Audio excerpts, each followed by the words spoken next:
allô, allô, bonjour, bonjour, bonjour à vous tous, nos abonnés de la chaîne Femmes éveillées. Soyez bénis aujourd'hui, je vous salue tous dans le précieux nom de notre Seigneur Jésus-Christ de Nazareth.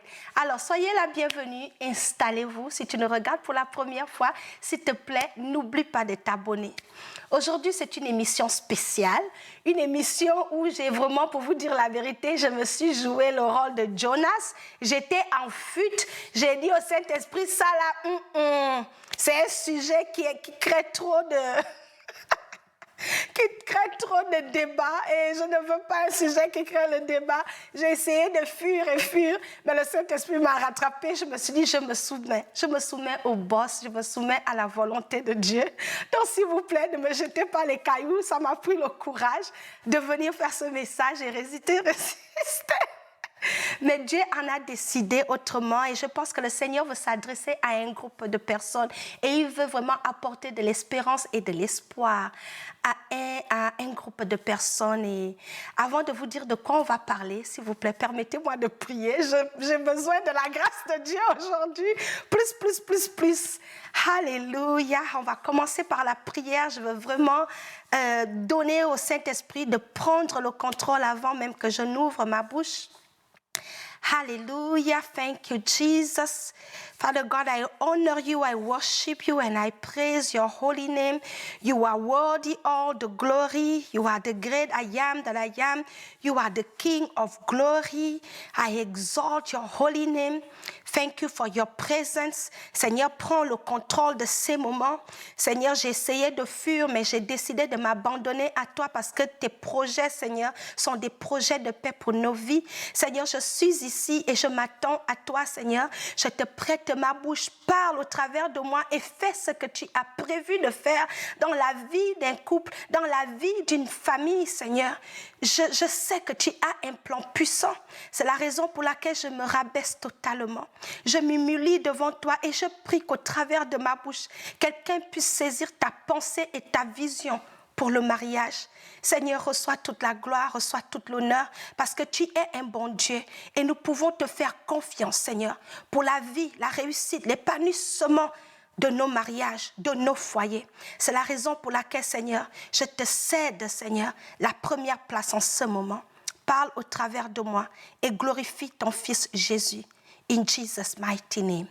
Amen. Alléluia, amen. Que le Seigneur soit béni. J'aime le Seigneur, nous servons un grand Dieu. Il sait toutes choses, il voit toutes choses. Si tu en doutais encore, je t'assure, n'en doute même pas. Tu as tort de douter de l'existence de Dieu, de l'amour de Dieu, de la puissance de Dieu et de la réalité de Dieu. Dieu existe et il est réel. Alléluia. Donc voilà, puisque je vous ai dit que c'est un sujet qui m'a donné des pincements de cœur, alors je vais détendre l'atmosphère parce que nous tous, on a besoin d'être confortables. C'est la raison pour laquelle je vais vous raconter cette petite histoire. Il y a 2 jours, c'est vraiment à raconter parce que les enfants sont adorables. Alors voilà, ça c'est mon fils le plus jeune, il a 3 ans, il fait souvent des coups, il est vraiment, c'est un enfant spécial.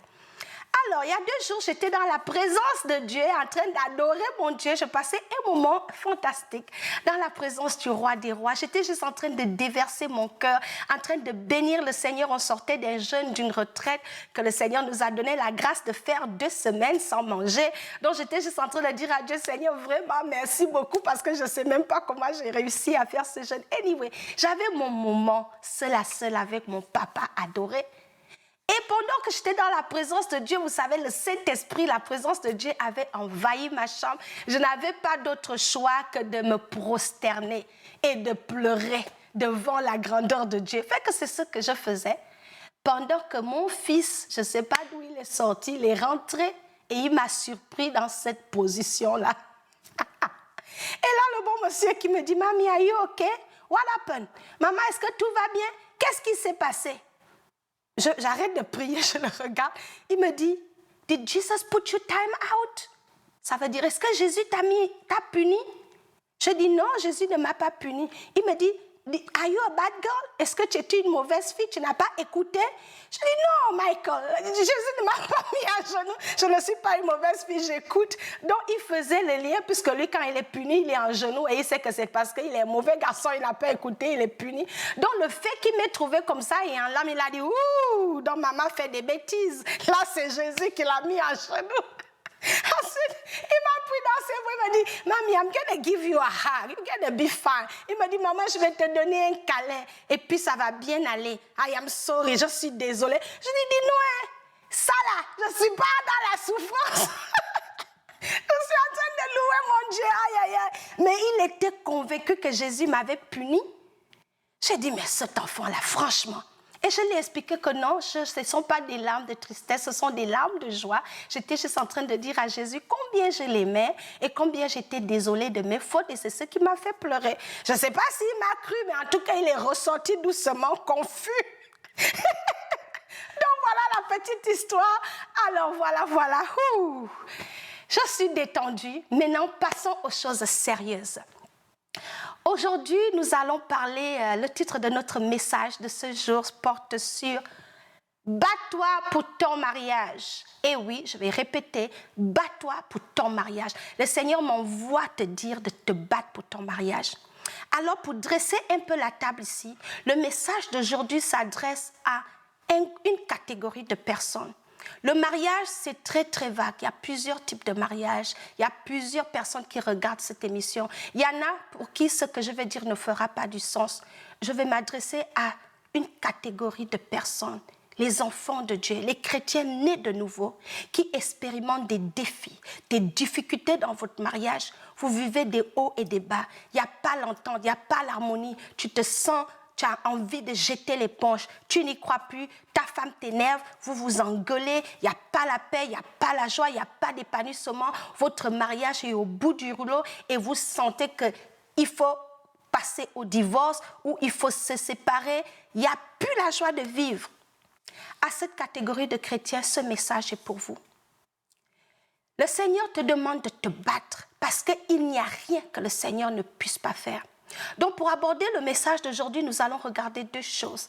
La première chose, c'est de regarder les erreurs que nous commettons en tant que chrétiens. C'est donner la raison pour laquelle nous devons nous battre. Je vais dire cela et également expliquer que le mariage est combattu. Plusieurs personnes vivent des situations dans leur mariage et vous voulez amener ça dans la logique. Nous allons regarder ça ensemble. Et en dernier point, je vais donner quelques clés que tu peux utiliser pour te battre pour ton mariage. Quels sont les outils pour te battre pour ton mariage? Donc, je ne sais pas comment le Saint-Esprit va amener tout ça aujourd'hui. Je lui fais confiance qu'il va m'aider d'aller droit au but et de toucher le point qu'il voudrait que je touche. Alléluia. Donc, soyez bénis. Tu es mon frère, tu es ma sœur, un époux, une épouse. Je veux que tu disposes ton cœur. Peut-être ce message, c'est pour toi et ton mariage bat de l'aile et tu ne sais pas où regarder, tu ne sais pas vers qui te tourner. Tu ne sais même plus quoi faire pour que ton mariage survive. Ce message est pour toi. Il y a de l'espérance en Jésus. Alors, je vais commencer par ce verset biblique. Dans le livre de Matthieu, chapitre 19, versets 5 à 6, je lis la parole de Dieu, c'est Jésus qui parle. Il dit, « C'est pourquoi l'homme quittera son père et sa mère et s'attachera à sa femme, et les deux deviendront une seule chair. Ainsi, ils ne sont plus deux, mais ils sont une seule chair. Que l'homme donc ne sépare pas ce que Dieu a uni. L'homme ici, incluant toi. Que toi, épouse, tu ne sépares pas ce que Dieu a uni. Il t'a uni avec ton mari, donc ne sois pas la pionnière qui va séparer ce que Dieu a fait. Toi, époux, tu m'écoutes, tu es né de nouveau, tu es un enfant de Dieu. Ne sépare pas ce que Dieu a uni. Il va t'aider à conserver cela. C'est le but de ce message. Ça, c'est Jésus qui parle. Et il dit clairement que se séparer, jeter l'éponge, divorcer, nous, en tant qu'enfants de Dieu, ce n'est pas une option. Alléluia. Rapidement, quelles sont les erreurs que nous commettons? La première erreur, c'est que la plupart des chrétiens, certains chrétiens, pensent que lorsqu'on a fini, on a quitté la mairie, oui, je le veux, tu as mis la bague, amen, amen, tu es contente. Vous pensez que quand vous arrivez dans le mariage, après avoir eu la cérémonie à l'église, les pauvres pasteurs vous ont béni, Le jour que vous sortez de l'église, vous laissez Jésus à l'église et vous rentrez dans votre foyer pour gérer ça avec votre intelligence, avec votre force, avec vos raisonnements. Ça, c'est l'erreur que nous commettons. L'autre erreur, c'est que vous pensez que le mariage n'est pas attaqué, que l'ennemi est votre ami. Le diable n'est pas notre ami. Le diable n'est pas pour que tu sois marié. Je vous dis ça et je le répète. Le diable a un seul agenda. Il vient voler, il vient détruire, il vient tuer. Ça, c'est ça son agenda. Et jusqu'à ce que Jésus revienne, il va toujours tout faire pour détruire ce que Dieu aime. Le mariage est une idée de Dieu. C'est pour cela que l'ennemi hait ça. Tout ce que Dieu aime, le diable déteste ça. C'est Dieu qui a institué le mariage. C'est divin. Alléluia. Donc, aussi longtemps que Dieu aime le mariage, le diable va toujours veiller à ce que nous vivons des frustrations dans nos foyers pour qu'il puisse dénigrer le nom de notre Dieu. L'autre erreur que vous commettez, c'est de penser que quand vous vous mariez, c'est pour vous-même. Oh, l'amour, l'amour, j'aime ma femme. Ça prend beaucoup plus que l'amour pour rester dans un mariage. Quand tu es enfant de Dieu, tout ce que tu as, tout ce que Dieu te donne, ce n'est pas pour toi, c'est pour sa gloire. Dans ton mariage, c'est pour la gloire de Dieu, c'est pour que Christ se glorifie. Donc quand tu vas te marier, mon plaisir, mon mari ne m'a pas fait I, me, myself dans le mariage, tu te trompes. Le projet de Dieu pour ton mariage, ce n'est pas juste pour toi, c'est pour ceux qui te regardent, c'est pour l'avancement de ton royaume. Parce que lorsque toi, enfant de Dieu, tu décides de gâter ta maison, de donner ton couple à l'ennemi, ça ne fait pas avancer le royaume de Dieu. Ça fait beaucoup plus de dégâts qui réjouissent le cœur de l'ennemi parce que c'est une occasion de chute pour ceux qui te regardent. Le voisin qui n'était pas converti, qui voit que ta maison s'est déchirée, tu penses qu'il va avoir confiance à ton Dieu? Il va dire, ces faux chrétiens, ils disent que Dieu est la solution, Jésus sauve. Pourquoi Jésus n'a pas sauvé leur couple? Donc vous voyez l'impact que ça l'impact de nos séparations, des divorces que nous pouvons éviter, mais que nous refusons d'éviter par vaine gloire, par orgueil, parce qu'on veut prouver qu'on est capable de gérer les affaires par nos propres mains. Ça fait beaucoup de débats. C'est un sujet de scandale pour ceux qui ne connaissent pas Christ. Pire, ça laisse des cicatrices, des traumatismes néfastes sur les enfants qui naissent dans un tel mariage. Donc pendant que tu es en train de réfléchir à divorcer là, ce n'est pas toi qui vas juste enlever ton corps, te séparer. C'est un mensonge. J'ai vu une femme qui a divorcé qui regrette aujourd'hui. Elle dit, si on m'avait enseigné, j'aurais pu garder mon mariage. Parce que tu as dit, oh, je signe juste ce petit papier et ça y est, c'est fini. Tu rigoles. Ta vie ne peut plus être pareille après un divorce. Tu vas vivre dans les regrets, tu vas vivre dans la souffrance, tu vas voir tes enfants traumatisés, tu vas laisser tes enfants dans les mains d'une autre femme qui va les malmener parce que tu veux sauver ta peau. Qui vous a dit que servir Dieu, c'est juste confort, confort, confort? Nous sommes dans un combat perpétuel et en tant qu'enfants de Dieu, Dieu nous ceint dans le combat. Alléluia. Donc ça, c'est les erreurs que nous commettons. Tu rentres dans ton foyer, tu as tout dedans, tu as les meubles, tu as tout ce qu'il faut, mais tu n'as pas l'ingrédient principal. Jésus-Christ de Nazareth devrait être la troisième personne, sinon la première personne dans notre foyer avant toutes les autres choses. Ça, c'est les erreurs. Dans ta maison, vous n'avez pas une vie de prière en tant que couple. Vous ne lisez pas la parole en tant que couple. Monsieur, regarde là-bas, madame, regarde là-bas. Lorsque Jésus n'est pas dans l'équation, le diable va régner, que tu le veuilles ou pas. Il y en a qui savent prétendre. Les chrétiens sont des doyens, to pretending, faire semblant, mentir que tout va bien. Vous venez à l'église, vous mentez de vous attraper les mains. Entre-temps, ça saigne dans les cœurs. Entre-temps, ça va mal. Entre-temps, vous faites chambre séparée. Entre-temps, vous ne vous parlez plus. Vous ne mangez plus ensemble. Et quand vous voyez les gens, vous mettez des masques pour mentir, faire semblant que tout va bien. Tout ne va pas bien. Le diable est en train de manger midi chez vous. Il est en train de boire le café. Il est en train de faire la sieste. Il est en train de dormir toute la nuit dans votre maison. Et vous faites semblant comme si tout allait bien. Le faux semblant ne peut pas sauver un mariage. Voici un tas d'erreurs que nous faisons. On veut paraître, on veut tromper les gens. La seule personne que tu trompes, c'est toi-même. Lorsque ça va mal, on cherche de l'aide. Lorsque ça va mal, on va vers Dieu. Au lieu de pretending. En anglais, on appelle ça pretending. C'est ce qui nous tue, la prétention. Se faire passer pour ce qu'on n'est pas. Prétendre que ton mariage va bien quand c'est en train de brûler. Il y a des solutions pour se battre pour nos mariages. Comment est-ce que vous laissez Jésus hors de vos foyers? C'est lorsque maintenant vous avez cette belle maison, vous avez tout dans la maison, vous n'avez pas l'hôtel de prière. Il y a des chambres, cette chambre c'est le bureau, cette chambre c'est la chambre conjugale, la chambre du bébé A, chambre du bébé B. Mais il n'y a pas une chambre où vous allez pour invoquer le Seigneur. Il n'y a pas l'hôtel de prière dans votre maison. Mais il y a des chambres pour tout. Hein? Oh, la chambre des amis, la chambre des invités. Oh, le petit salon, le salon des enfants. Dans cette grande maison-là. Où est la chambre de Jésus? Où est la chambre où tu t'en vas pour crier au Seigneur pour ton mariage? Zéro. Je vais rapidement aborder le deuxième point.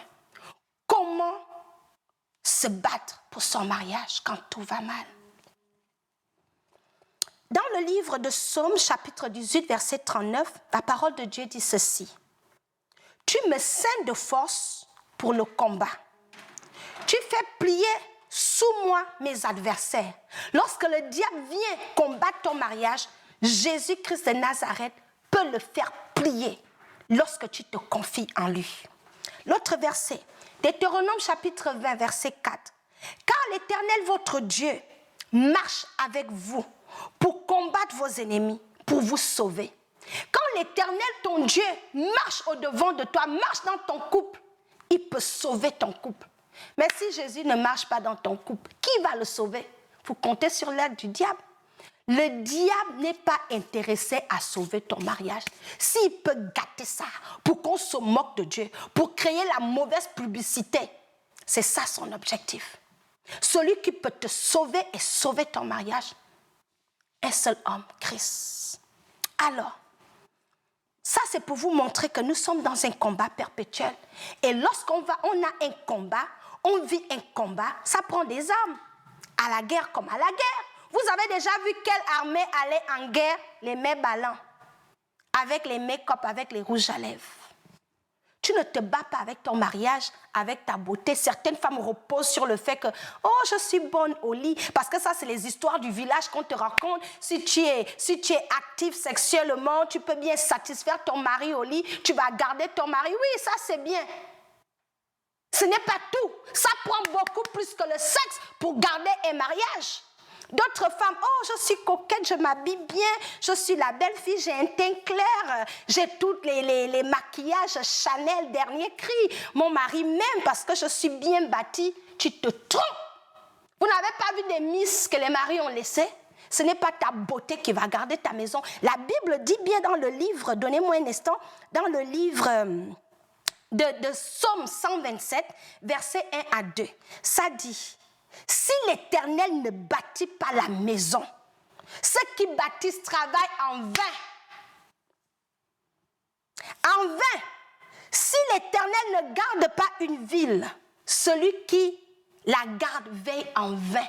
Qu'est-ce que cette parole-là veut dire?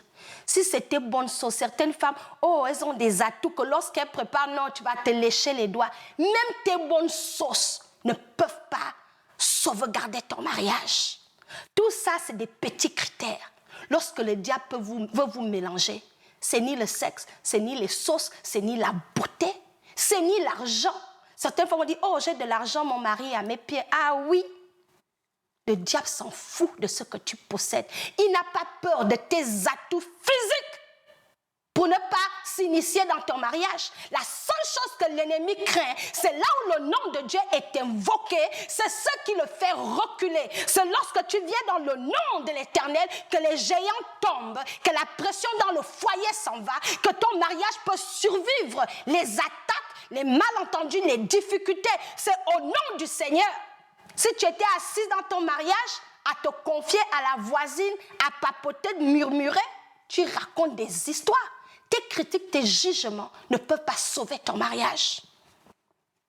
Christ est la solution pour chaque couple.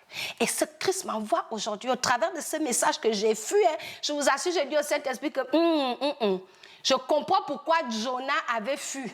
Parce que tu donnes les gens des missions bizarres. Mais j'ai obéi. Alors écoutez-moi bien, mes sœurs. Nous ne pouvons pas nous dire enfants de Dieu, essayer de gérer nos foyers par nos propres intelligences, par les recettes du village. Les petites recettes du village, c'est bien. Mais la plus grande force, c'est la force de frappe que tu as dans l'esprit. Parce que c'est le monde spirituel qui affecte le monde physique.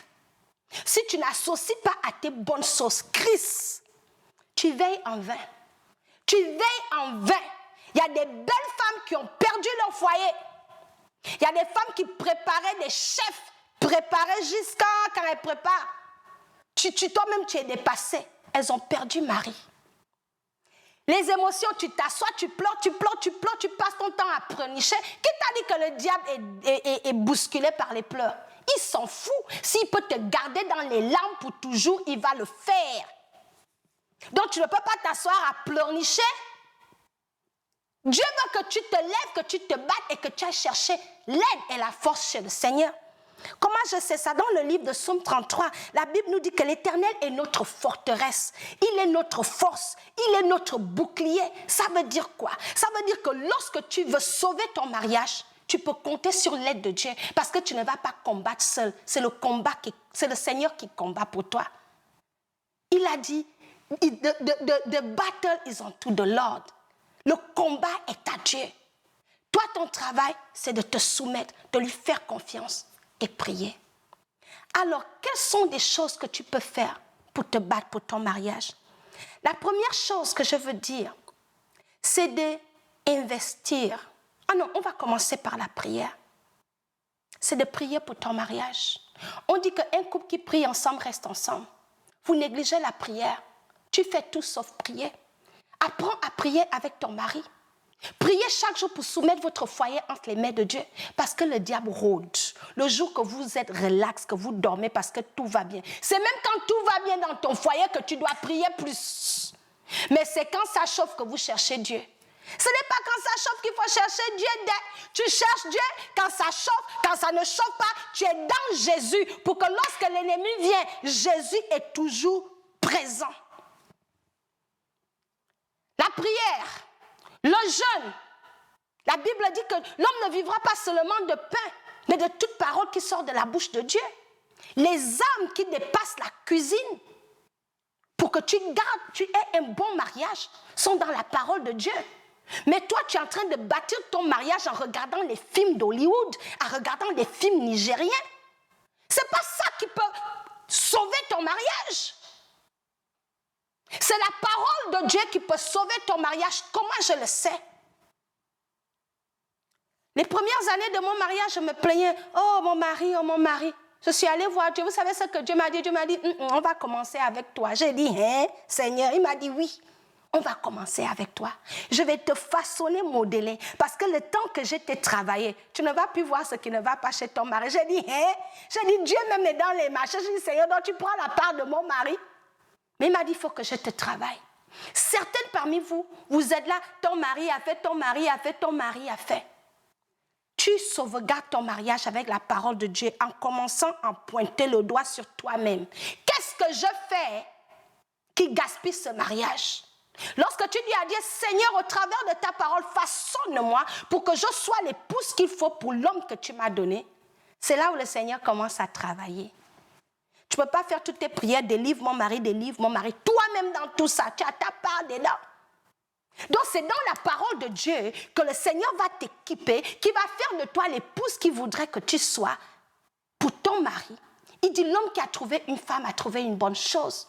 Mais comment peux-tu devenir une bonne chose puisque la Bible dit qu'on est mauvais par nature? La seule chose qui peut te façonner à être une bonne chose pour ton époux, c'est la parole de Dieu.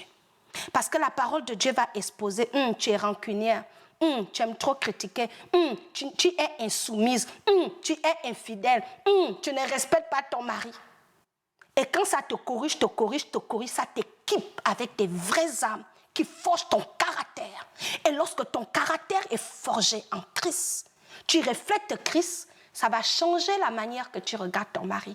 Tu vas commencer à l'appeler mon Seigneur. Tu vas commencer à le regarder à les yeux de Dieu. Et là, quand tu pries maintenant pour lui, Dieu dit oui, ce que j'ai fait sur toi là, maintenant on va travailler ensemble. Je vais travailler sur ton mari. Alléluia.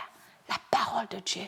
Et vice-versa, la même chose pour les hommes. Ma femme a fait. Peut-être c'est à cause de toi que ta femme fait ce qu'elle fait. Mais si tu lis la parole de Dieu, il va te dire, homme, il faut aimer ta femme. Parce que quand tu l'aimes, elle sera soumise. Et tu vas voir que les tensions vont diminuer. La parole de Dieu, ça c'est une âme. La prière, ça c'est une autre âme. Il me reste deux autres âmes. C'est d'investir pour votre mariage. Le mariage, c'est comme cette plante-là. Comme cette plante que vous voyez. Si tu n'arroses pas une plante, elle finit par mourir. Tout ce qu'on n'entretient pas, on perd cela. Point barre. Tu n'investis pas dans ton mariage, ça va finir par mourir. C'est comme toute chose. Lorsqu'on arrose une plante, qu'il y a du soleil, on l'arrose, on enlève la mauvaise herbe. La plante immonde, elle produit du fruit, elle est vivante, elle est verdoyante. Le jour que tu arrêtes d'investir dans ton mariage, ça va barder. N'arrêtez pas d'investir dans le mariage. Comment est-ce que tu investis dans ton mariage? Tu investis dans ton mariage en prenant soin de ton mari. Tu investis dans ton mariage en donnant le meilleur de ton temps, le meilleur de tout ce qu'il a, en le donnant à ton mari. Parce que c'est ce que tu sèmes que tu récoltes. C'est l'investissement que tu vas mettre dans ton mariage. C'est ce qui va t'amener le profit. Tu n'investis pas sur ton mariage, ça fait longtemps que tu ne travailles plus ton mari, que tu n'en prends pas soin, que tu n'es pas une épouse aimante, tu as laissé la romance parce qu'aujourd'hui tu as 5 enfants, tu t'en fous d'être belle, tu t'en fous d'arranger ta chambre, tu t'en fous de respecter ton mari parce qu'on t'a nommé un peu, tu as une petite nomination, ton mari en bas, tu le méprises. C'est pas ça investir dans ton mariage. Lorsque tu investis dans ton mariage, tu investis de l'amour. Tu investis ce qu'il y a de plus beau. Et c'est ce qui va te donner les bonnes choses. Tu ne peux pas investir les pommes de terre et puis t'attendre à manger les raisins. Non, c'est ce que tu plantes. Ça va te donner les mêmes fruits de la même espèce.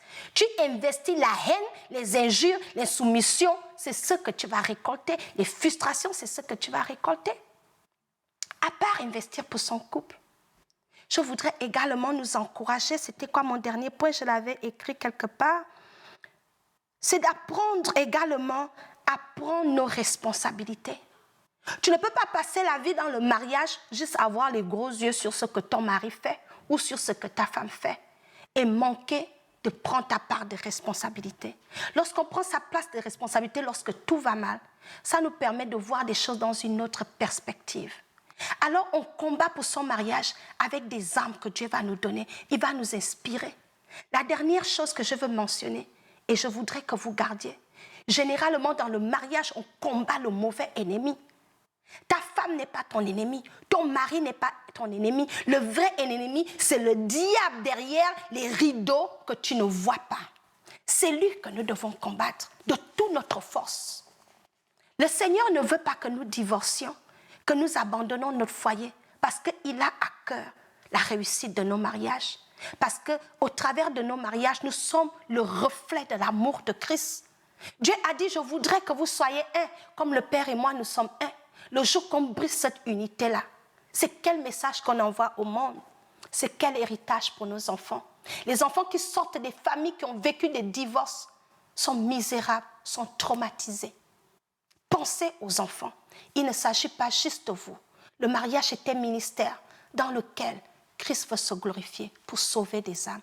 Alors je vais terminer tout simplement en vous disant, si vous vivez des difficultés dans votre mariage, il y a de l'espoir. Christ peut vous aider, il veut vous aider, il veut vous équiper, il veut vous donner les armes qui s'appliquent à votre situation. Tout ce dont vous avez besoin de faire, c'est de l'inviter dans votre mariage. Dis, Seigneur, pardonne-nous si on t'a laissé dehors. Viens établir ton trône dans notre foyer. Viens nous aider, donne-nous la sagesse, l'intelligence. Attendris notre cœur. Enseigne-nous à nous pardonner. Priez tout simplement. Tenez-vous par la main de là où vous êtes. Invitez le Seigneur. Et Et la dernière chose, le Saint-Esprit me le dit rapidement, c'est de trouver de l'aide. Surtout nous, les familles africaines, on a honte de dire quand nos mariages ne vont pas bien. Mais trouver de l'aide, c'est d'aller voir un conseiller conjugal, c'est d'aller voir ton pasteur, ça ne va pas, prie pour nous. C'est d'aller voir un couple qui peut t'inspirer. Le Seigneur nous a donné un corps. Il nous a donné une église. Tu ne vas pas dire dans ton église, il n'y a personne à qui tu peux te confier. Il y a forcément un couple. Ils ont 30 ans dans leur mariage. Va vers eux. Comment vous avez fait? Ils peuvent parler dans votre vie. Ils peuvent prier pour vous. Trouver des mentors. Généralement, on pense qu'on veut tout gérer de nous-mêmes. Il n'y a pas de honte à dire que ça ne va pas dans mon mariage, j'ai besoin d'aide. Il n'y a pas de honte à cela. Il y a des anciens, il y a des conseillers, il y a des gens qui sont équipés pour former, pour te donner de l'aide. Va voir quelqu'un. Trouve quelqu'un à qui tu peux parler. Trouve quelqu'un qui peut prier avec toi. Il y a de la puissance dans la prière. Alléluia. Ne restez pas seuls. Ne faites pas semblant d'ignorer ce qui se passe dans vos couples et pensez que tout va bien aller par magie. Il n'y a pas de la magie.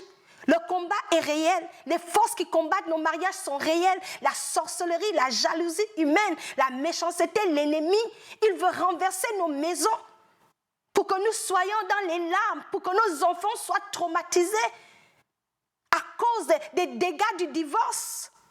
Ça a été prouvé que les enfants qui sortent des maisons divorcées deviennent délinquants, vivent dans le rejet et eux aussi finissent par divorcer. Nous devons nous battre pour nos mariages, pour refuser de laisser l'héritage de divorce à nos enfants. Parce que le diable aime répéter l'histoire. Tes parents ont divorcé, les enfants divorcent. Nous pouvons faire des choses différemment. Et ce soir, Jésus est ici. Il veut t'aider, il veut t'équiper, il veut vous aider. Il veut lui-même être devant. Il veut être devant pour mener les combats qui vont vous aider à réorganiser votre famille. Ne perdez pas espoir. Alors si tu m'écoutes de là où tu es, prie, dis Seigneur, viens nous aider. Leba kosata yareba seka yareba. Leba suta yareba sata kayaba. Seigneur, je te bénis pour ce message. Je ne sais pas comment et pourquoi tu as voulu que je parle de ceci. Seigneur, j'ai dit plein de choses. Mais c'est toi qui vois chaque couple, Seigneur. C'est toi qui vois quel défi, quel problème, quelle situation de crise que tes enfants vivent dans leur mariage. Seigneur, s'il te plaît, interviens et agis. Apporte l'assistance, la direction, la sagesse. Attendris les cœurs pour qu'il y règne le pardon. Seigneur, apporte la solution dans la résolution des conflits. Saint-Esprit, descend et fais ton œuvre. Seigneur, je prie pour chaque couple chrétien. Préserve nos maisons. Veille sur nos foyers. Équipe-nous. La Bible dit que tu sais nos mains au combat, Seigneur. C'est la main de chaque femme qui m'écoute aujourd'hui. La Bible dit dans ta parole, dans Proverbes chapitre 14, que la femme sage bâtit sa maison. C'est l'insensé et la folle qui la renverse. Fais de nous des femmes sages qui allons bâtir nos foyers pour la gloire de ton nom. Pour la gloire de ton nom. Je couvre chaque foyer qui m'écoute aujourd'hui dans le sang du sang de Jésus-Christ de Nazareth. Et je déclare et je décrète qu'aucune force de l'enfer ne va bouleverser ce que Dieu a uni. Je scelle vos foyers, vos couples dans le sang de Jésus et je libère la vie de Christ, la victoire de Christ. Tout ira bien parce que Jésus est vivant. Je prie pour la restauration, je prie pour la paix, je prie pour que le règne de Dieu descende dans vos foyers au nom puissant de Jésus-Christ de Nazareth. Alléluia. Seigneur, reçois la gloire, reçois l'honneur. Reçois la gloire, reçois l'honneur. Saint-Esprit, agis. Manifeste-toi dans chaque maison. Bénis, restaure, reconstruis, Seigneur. Reconstruis sur des anciennes ruines, Seigneur. Rebâtis. Seigneur, c'est toi le bâtisseur. Veille sur nos foyers. Équipe ton église. Je prie contre tout esprit de divorce dans les églises au nom de Jésus-Christ de Nazareth. Donne à chaque couple de te craindre et de vivre dans nos foyers pour te glorifier, pas pour satisfaire notre chair, pas pour tomber dans les standards d'Hollywood, mais pour vivre et d'endurer nos mariages pour la gloire de ton nom. Parce qu'il n'y a aucun couple que tu ne peux pas restaurer. Tu es vivant, Seigneur, et tu es capable de restaurer, guérir les cœurs brisés, apporter Porte ta paix shalom dans chaque maison. In the name of Jesus. Reçois la gloire, Seigneur. Reçois l'honneur. Reçois, Seigneur, les actions de grâce. Parce que je sais que tu as fait quelque chose aujourd'hui. Seigneur, parachève ton œuvre. In Jesus' mighty name. Alléluia. Amen. Soyez bénis. Soyez bénis. Faites confiance à Dieu. Tout est possible à celui qui croit. Jésus n'a pas changé. Il veut vous aider. Il va vous aider. Alléluia. Amen. Amen.